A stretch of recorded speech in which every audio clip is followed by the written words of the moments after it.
Hey guys, so today we're going to start our spring tour. A lot of things aren't up, but we have quite a few things that are, so we want to show you some of those. We also want to talk about some of the projects that we have going on this year and maybe some ideas that you can throw towards us. I think we're going to start to our left next to our driveway. This is one project that we want to start this year because it didn't get a lot of attention at all last year. When we first bought the house, we had a full line of shrubs down this entire length that blocked our property from the other property. The first thing I did do was we planted these white spire birch trees down here. There's about 5 of them. One of them was rubbed on by the deer this past winter, so it's coming along. There was some damage along the way, but it seems to be okay for right now. There is maybe a couple sections that we will have to prune out, but we'll get there. Along the driveway, there is a total of 415 purple sensation alliums from the front all the way down towards the back to where you see the fence. They were spectacular last year, but I didn't do very much pictures of them because it was a weedy mess. I didn't get around to it. But the plan is this year we're going to continue our timbers along the back, straighten these ones up, and then we're going to backfill a little bit because it does have a gradual incline, and then we're going to load it up with some shrubs and perennials so that we have a really pretty view coming in, and hopefully we can add a back fence to it as well. We'll start heading over this way. This is the corner section to our driveway where our turnaround is. We have a beautiful thundercloud plum tree. We purchased this last year as the anchor. You can see it's very much in bloom. It's like a pinkish white with a red center bloom. As it starts leafing out, the color does stay. It is a deep maroon red leaf throughout the entire year. This should get about 20 to 25 feet tall, and I think about 20-foot spread on it. Underplanted below that are some boxwoods. These are winter gems. I had a ton of these yellow tulips that we planted in the fall. The deer decided to come along their pathway this way, their path, and ripped out a number of them, chewed down a few of them, but it seems like the blooms are going to persist on. I can tell you right now, I don't love the color of these. I was expecting a little more of a golden orange yellow, and they're very much a sunshine yellow. So I don't think I'd be replanting this variety. I'll have to look it up and we'll put the name on the screen for you. We'll talk about what's going on down here by the road. So we had a dramatic change this year with the structure of our yard. When we moved in last year, we had a very long yew hedge that was about 4.5 foot wide, tall, and probably about 5 foot wide, and it sat right on where you can kind of see the curve. We had basically a pipe running down this whole entire area for sewage drainage, water drains and stuff. One of them had collapsed, and we had called the city and found out that the previous homeowner illegally put them in. So they came in and did a ditch, and we lost our yew hedge because of how much width they needed to do the ditch. So now we're looking to expand the bed out to roughly about here. It'll be about a 10-foot deep bed and straight back. And we're going to do a mixed hedge border, maybe a couple trees in it, and then a lot of perennials as well. Sorry, we had to put the animals away. We're a little too close to the road for comfort. So right here at the entrance of our property, I planted about, I think we're at like 150 or 200 daffodils. This is a mixed variety between single and double. They were supposed to be an orange. They're more of like a peachy color. Some of the centers you can see here are more of a peach. And then as you get into the doubles, you have more of like an orangey tone. Here's a better looking one. I'm not quite sure what the variety is. These will stay. I'm thinking of doing some more evergreens around this area for winter interest, because I've noticed this year we do not have a lot after Christmas came. Plus we need some more things to decorate with. So this bed will extend 10 feet from the edge over to here and then wrap into this bed. Not here, there's a few random daffodils, some of the mix that's over there, and then some that are back there. The Globemaster alliums are right here. Rob, if you want to step back, this is our, we get a lot of questions of what this tree is. It's actually a burning bush. Now, the previous homeowner did limit up quite a bit, in which I appreciate. I love the structure of it. But I will tell you, when it does come into fruit, and if you are not on top of preen, or the birds don't clean them up for you, you end up with a ton of these seedlings everywhere. I did not preen this year. Last year I did. And now they're just everywhere. So it'll be a matter of going through and cleaning all these up. I'll let them die on top of the soil and let them just feed back in. But it's obnoxious, and this is why you don't want to plant any of these varieties that are not sterile. Another thing I want to point out is the delphiniums I started from last year. These guys started blooming last year. I did not allow them to. I started taking the blooms off, and they're coming up with beautiful fresh new foliage, and it should be a good show. This is the giant fountain mix, the Pacific Giant mix.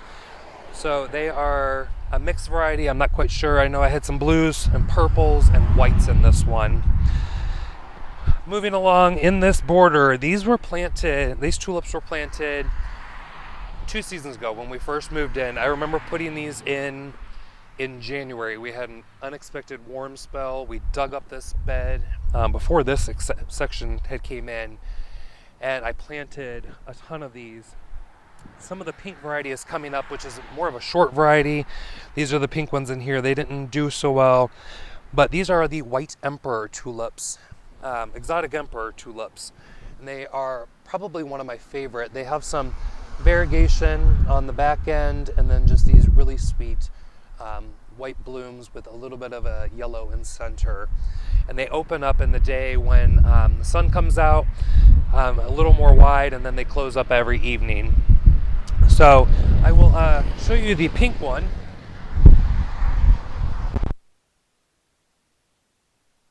So this one is not as prolific. I have a picture on my Instagram of it last year, and it was way better. I mean, it's a beautiful flower. I'm hoping that maybe it's bulking up underground, but I highly doubt it. Unfortunately, we'll just replace them with more exotic emperors because these seem to be really prolific and reliable. Harry is over here wanting attention. We had one thing upsetting was the deer did come over and knock a few limbs off of the, this is a weeping Norway spruce.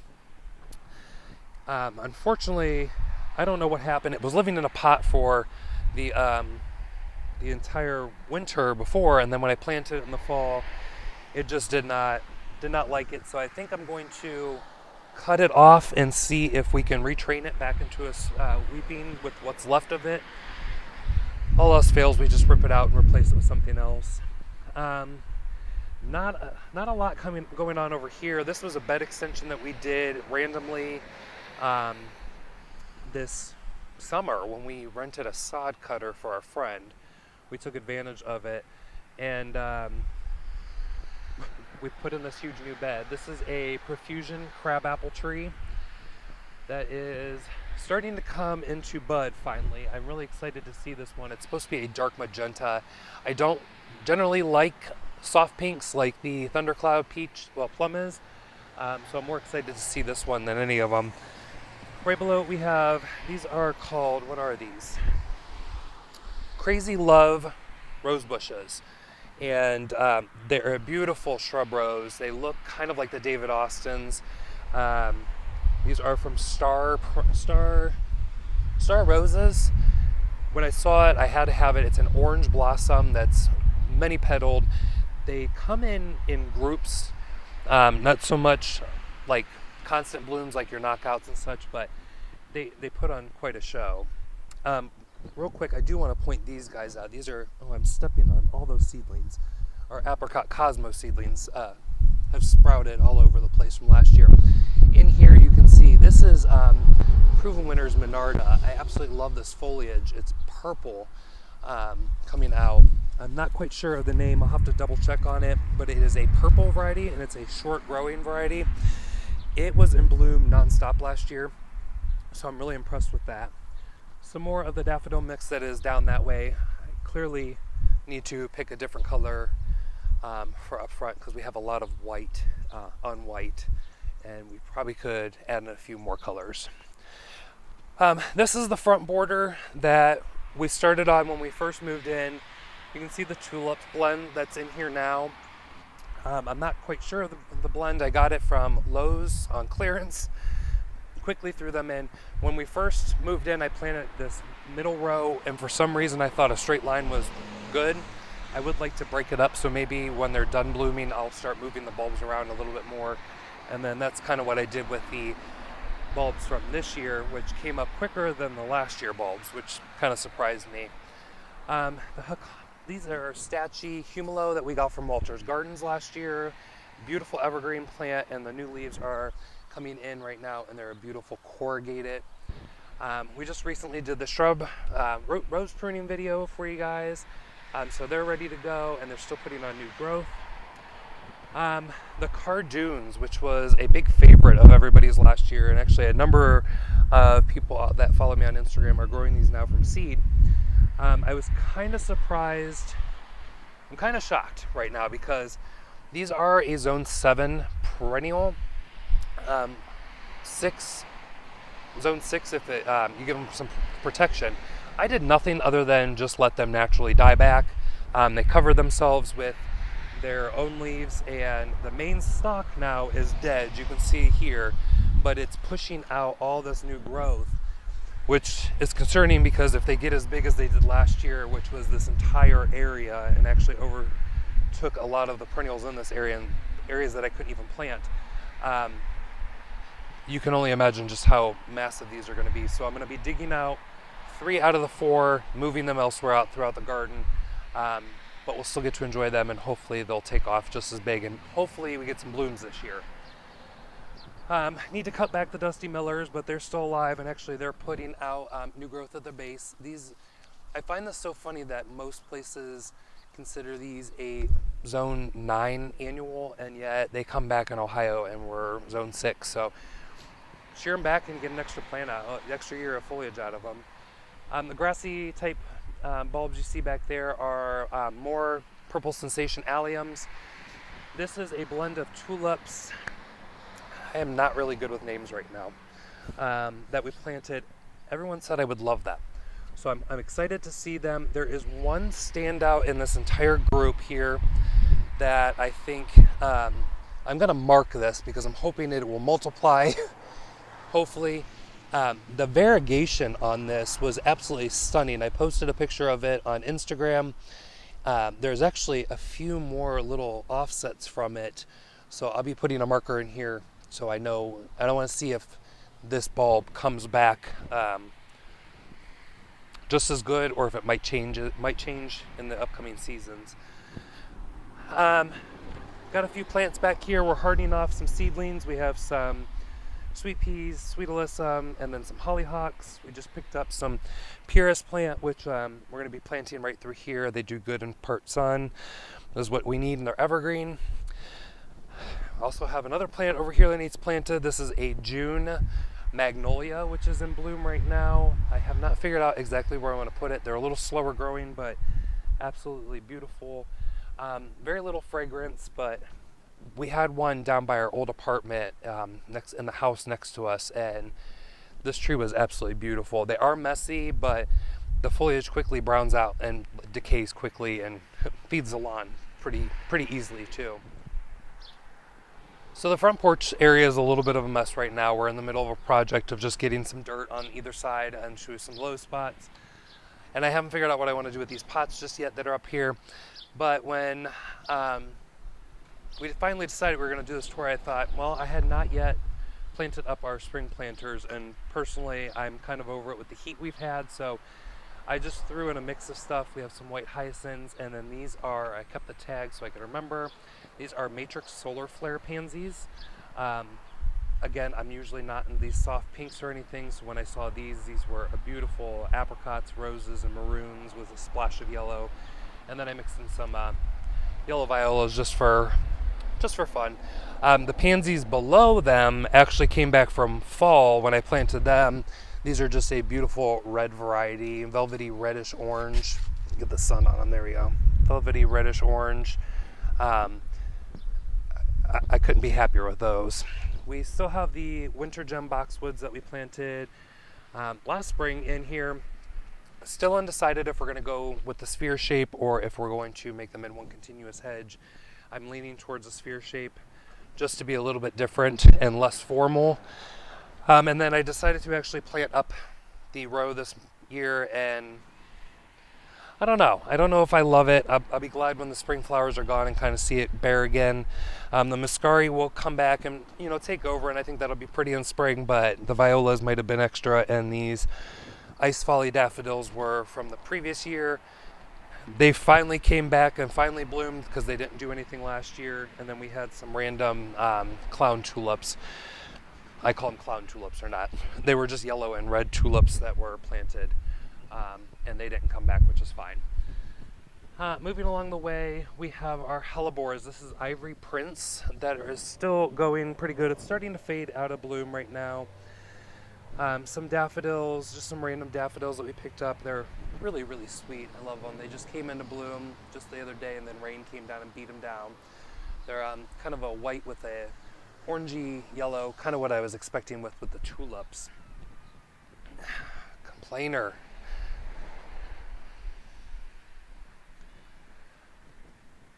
What surprised me the other day was the japonica, not japonica. Oh, the name is escaping me. What is this? This is, So this is Ligularia japonica, also known as dragon's breath or something like that. This came from Plant Delight's nursery. These came up relatively quick this year. In past years, they've kind of just taken their time, but they get these beautiful, beautiful leaves, foliage back here that I think complement the Bronero. This is Alexander the Great that's just coming into bloom. A number of tulips that I actually replanted from the other side of the path. Some of them are coming up, some of them are not. Well, some of them, they're up, but they're not blooming. So what I find to be the reasoning is because this side of the pathway, which you actually might want to come back over here.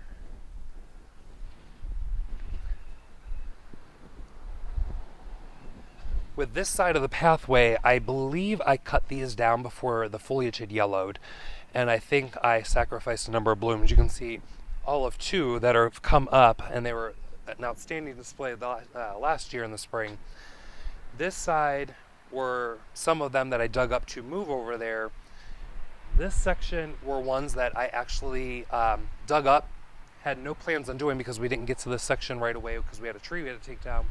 And they sat and died back in a pot with their foliage, and that's why I think these ones are coming into bloom and these ones aren't. So it's important to remember 8 weeks after they bloom, just let them stay up for that 8 weeks, and then you can go ahead and cut them back. They should be yellowed out by then and looking a lot better. A number of our shrubs are coming back. We've got the double file viburnum. I think this is double file. This is viburnum mohican. It was supposed to be semi-evergreen. It didn't hold a single leaf over the winter. The oak leaf hydrangea, a random spirea. I'll have to find the name on because it's actually really beautiful. And then our purple smoke bush from Proven Winners is the shorter variety. We'll show this is the bonfire peach tree. You can see the dark ruby leaves. You can tell I have a theme here. I like dark leaves, and these ones are, it blooms so quick and then goes out of bloom so quick that you really don't, you get a week out of it maybe, and then it goes into foliage, and the foliage is long and strappy. It's a really beautiful tree. This has taken a long time to get it up to this height, and it's actually, I'm just seeing now a reversion because these are a grafted peach tree. They're grafted onto a hardier stock. Actually, you can see the union here. This is the root stock, and then this is the graft onto which you're seeing here is bonfire. So just make sure you don't see revisions on the bottom and it won't overtake the tree. Beautiful plant, taking a long time to get there, but it's happy where it's at. So I planted these up in the fall. These are winter gem inkberry hollies. Can't say that I'm impressed. These are supposed to be hardy down to zone 4, so they shouldn't have been a problem. This one did way better than this one. I think this one's a total loss. These stems are browned out. I did do a little bit of a check on these, you know, just the finger scraping, and I'm not seeing any green in this one. This one's okay. We'll do some light pruning, and I think we're just going to move it out. The sad thing is I really did like the pots flanking here, which we'll keep. We'll just have to figure out a different centerpiece.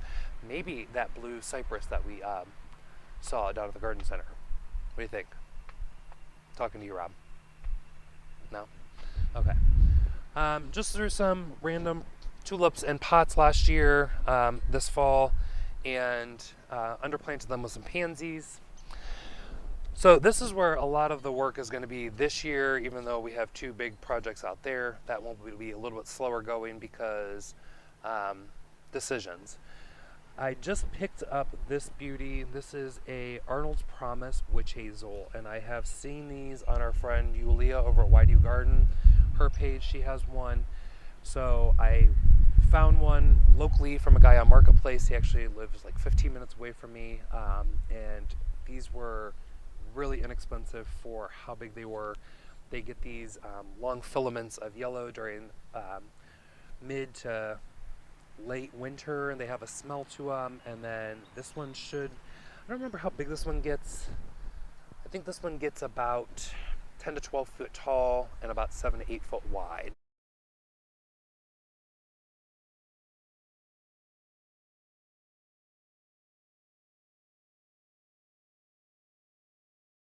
This is a new section of the garden. Once we put in our patio, I just felt like it needed something a little bit deeper and to kind of close the patio. Where the pot is currently, this is just temporary while we were working on our bathroom. I needed some spring color to look at while I was stuck in there renovating, so I just put in some violas, and then I popped in this boxwood, which is actually still in its pot. Just something here so I can use it elsewhere. But it was just nice. This will go. My plan is I would like to do some type of Japanese maple in this area. I see the picture on Pinterest that's absolutely beautiful, and I want to recreate that.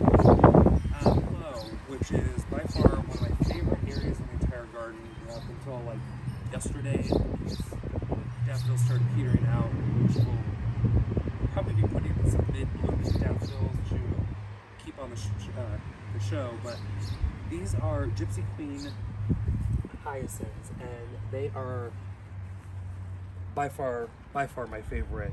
They smell so good. The color is perfect. It's like a peachy apricot color. I mean, if you're sitting right here on the patio, or just even walking by, the amount of them just hit you in the face, and it just brings you joy. If you want to come around here, I didn't do this intentionally. I forgot what color these ones were, but these are a maroon hellebore. I think these are called something red.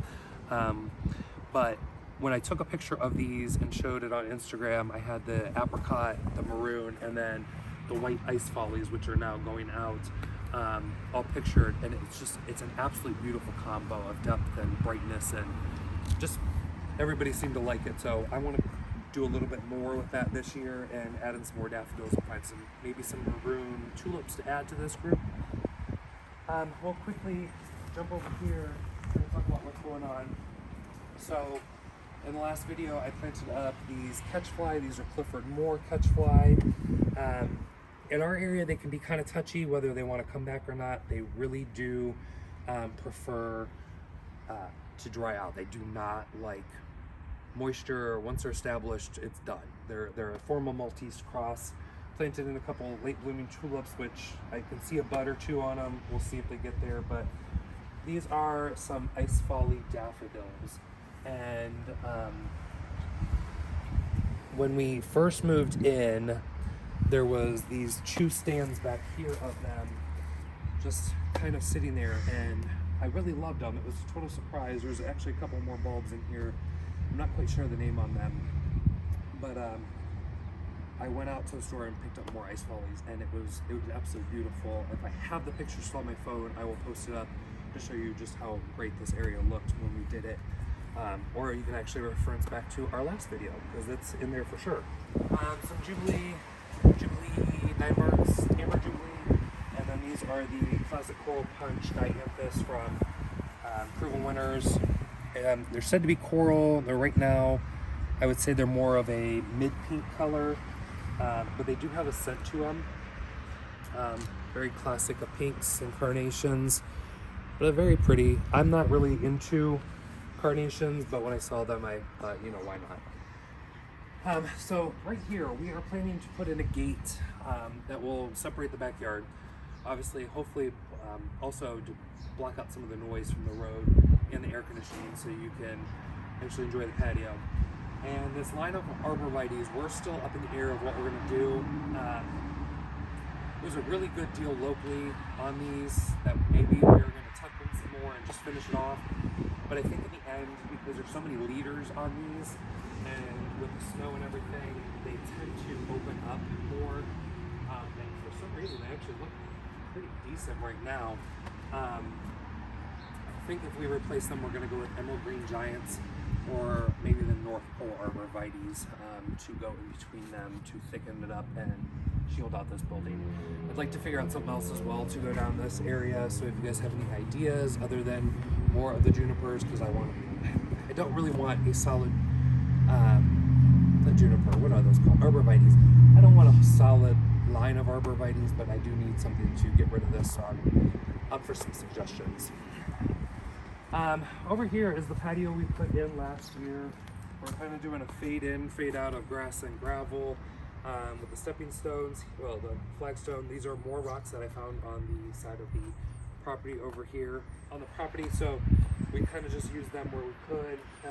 This was a deep cavern that kind of sunk between both of the trees, and we had placed our, like, we have this table set which is out back now, and placed it in here, and I thought, you know what, with the shade of the trees, it's just a great area to overlook the entire bit of yard, no matter how we landscape it. And this is really close proximity to our back door that we can, you know, cook out over here, and then we can have a bigger dining room table. Well, then I got this set, and now this set is going to go. I'm thinking a very large dining room table, very square, with benches all the way around it, and then moving our seating area down to this next area, and I'll talk about that. Just a number of plants that we're hoarding right now. Well, I'm hoarding right now. Rob has nothing to do with this. I got some stuff in from Brett's, being shown in an upcoming video. And then just some stuff that I had overwintered, some bulbs that I got out of them up as well, and then some stuff I picked up recently. I know I'm going to have a question on where these came from. These are swivel chairs from Hosta. I can't think of what their name is right now. But last time I saw they were on sale. So if you guys are interested in some really cool modern swivel chairs, they're really comfortable. They're at Hosta. I don't think we've talked about this. I've shown this on Instagram. This is a arch installation that make it more fancy. These are rings from, this is an old wagon wheel, and then the two smaller ones are actually wine barrel rings. I acquired he then took them and put those on rebar, and then this one on an old post. I don't know what the post was from. Welded them all together for me. So now I have this really cool art installation, and we planted some grass below it. Actually, I had messaged the impatient gardener, Erin, you guys know her, and said, what would you do under this? And she said grasses. So I did some grasses, but I'm actually going to space them out a little bit more. These are just common fountain grass. I think I'm going to put some taller ones in as well. And then I want to mix in some like echinacea and globe thistle as well. Maybe some lower growing stuff in the front. There's kind of just a mishmash of plants that just need to get on the ground before winter here, so they'll be finding new spots as well. But really happy with that. We have some miniature Hosta collection. This is one Hosta I will collect. Some of them were taken by frost right now. Some of them don't look so hot because they kind of dried out. I kept these pots in the shed over winter, just watered them like twice maybe, and they're so far so good. We have our Rising Sun redbud, and it's got its little flowers out. Looks like there's possibly some pruning that needs to be done on this. I'm not surprised. This was a clearance plant that needed some TLC, but it's blooming, so it must be happy where it's at. These do need full sun. It comes in 3 colors throughout the season. It has orange is its newest growth, then fades to a yellow, and then goes into a chartreuse. So you have that color going at all times, and then you have these beautiful pink little flowers right up against the stems during the spring. So we'll be doing some sheet mulching through here, and then getting some mulch and covering up this area as the season progresses. So leading off of our patio, we have this area that just kind of walks down into the yard. And we're going to be putting the gate off to our right. This is for a few friends, and then my parents live back here. So it's just an easy way for them to just come into the backyard without hitting the main road. We have to finish the fence all the way down, so don't worry, that will be done. But leading from the patio, I wanted a separate area just for me and Rob to maybe come out in the mornings and, you know, have breakfast, or just to lounge at the end of the day after we put in hours and hours of work. So this will be a shorter variety. This will be a shorter version of the patio behind us, and it will have the same stacked stone look. And then you're either debating on the loungers with this fire pit, or possibly bringing down the chairs. We'll see as we get the dining table situation figured out. But then this will lead off into the backyard, and then we'll have to figure out some type of way. We are dealing with some surface roots from this maple that we can't cover up for the health of the tree. So I'm thinking maybe just some type of like gravel, or maybe like a wood bark walkway over here. I don't want to draw too much attention over here, even though I've got it flanked out and everything. We'll kind of figure that out as it goes. We have not really talked about any of the plans for the backyard really per se, because we've been working from the front back. But my goal is, you always see those beautiful English gardens that are like a nice straight line and then overflowing with tons of perennials. If you follow John Lord here on YouTube, he has an outstanding prairie style garden that I would love to emulate and take inspiration from. I saved a number of his photos. I watch his videos all the time, so you should check him out. He's quite fun and very, very brutal on his plants, but he knows what he's doing. So I would like to eventually have a very long mixed border down here, kind of wrapping up and around, and then it'll probably be enough to kind of down. Slopes down a little bit, and then it kind of just has this natural curve that you can kind of walk around. I'd like to do something around that way, and then it kind of, maybe it's just me that paced this out so many times that I've created this natural divot, but I want this to kind of curve out again, and I'm thinking a very large spruce right here, and then coming in and kind of tapering off and rounding out about here.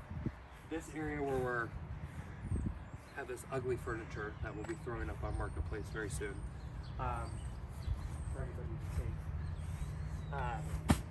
to take. $15 did us good when we first moved in here, and now it just all looks like hell, and we lost a cushion set. I don't know where that went, but I want to create the fire pit area down here. I want to do some built-in type bench type seating with backs, and then doing a number of like oversized cushions.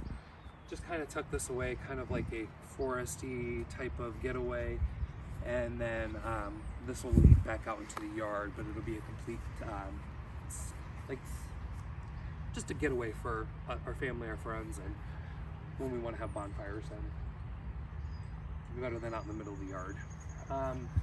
Excuse the mess, this is a working yard, but this is all the stuff we had to clean up for this garden tour. So, and then this is just compost piles that need to be a little more decorative. This will be a working area for compost and such, and then I will do some planting or something like that to kind of screen it but not get too tall. Some firewood. We just recently had a tree up front come down in the last windstorm, so we had to, Rob took the entire morning yesterday and got that all cleared up and tackled. So, and then a dead hibiscus that it's just going to end up in that fire pit.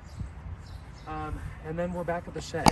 The shed, I need to figure out something to do here. I kind of have this idea of, as you're walking down from the, what is that, the arbor? Kind of an idea of walking down from the brick path, coming out to the garden when we have to access the shed. I kind of want a pot right here, a nice large pot. I'm thinking the pot that's up there where I want the redbud will go right here on a pedestal of some sort. And I have a beautiful agave that needs to come out soon, and I think that would just be awesome to look at, but kind of conceal this area a little bit more too, with some medium shrubs that maybe get up to about your shoulders, and then maybe something to hide off some of the working area. Would like to put French doors on here, and a more modern style open pane, and do board and batten on this, and I want to, Rob's just going along with it, I want to do a black board and batten on this, and then the greenhouse will pop out from here. We'll be able to access it from that side and this side, and from in between the shed and the greenhouse. So it'll be for potting, storage, and all the stuff that I need, and then be able to finally get all the plants out of the house. Wrap up this spring garden tour. This is the early spring. We're going to hit the mid and the late, so we can show all of the other stuff. We also have an upcoming tour with our friend Morgan when we did a planting video with her over in her garden. So look forward to that as well. Actually, I was just talking to her earlier. She says she is this close to being ready for it. So we'll give her time, make sure her yard's perfect, and we'll be giving you that one. So we'll see you guys in the next video.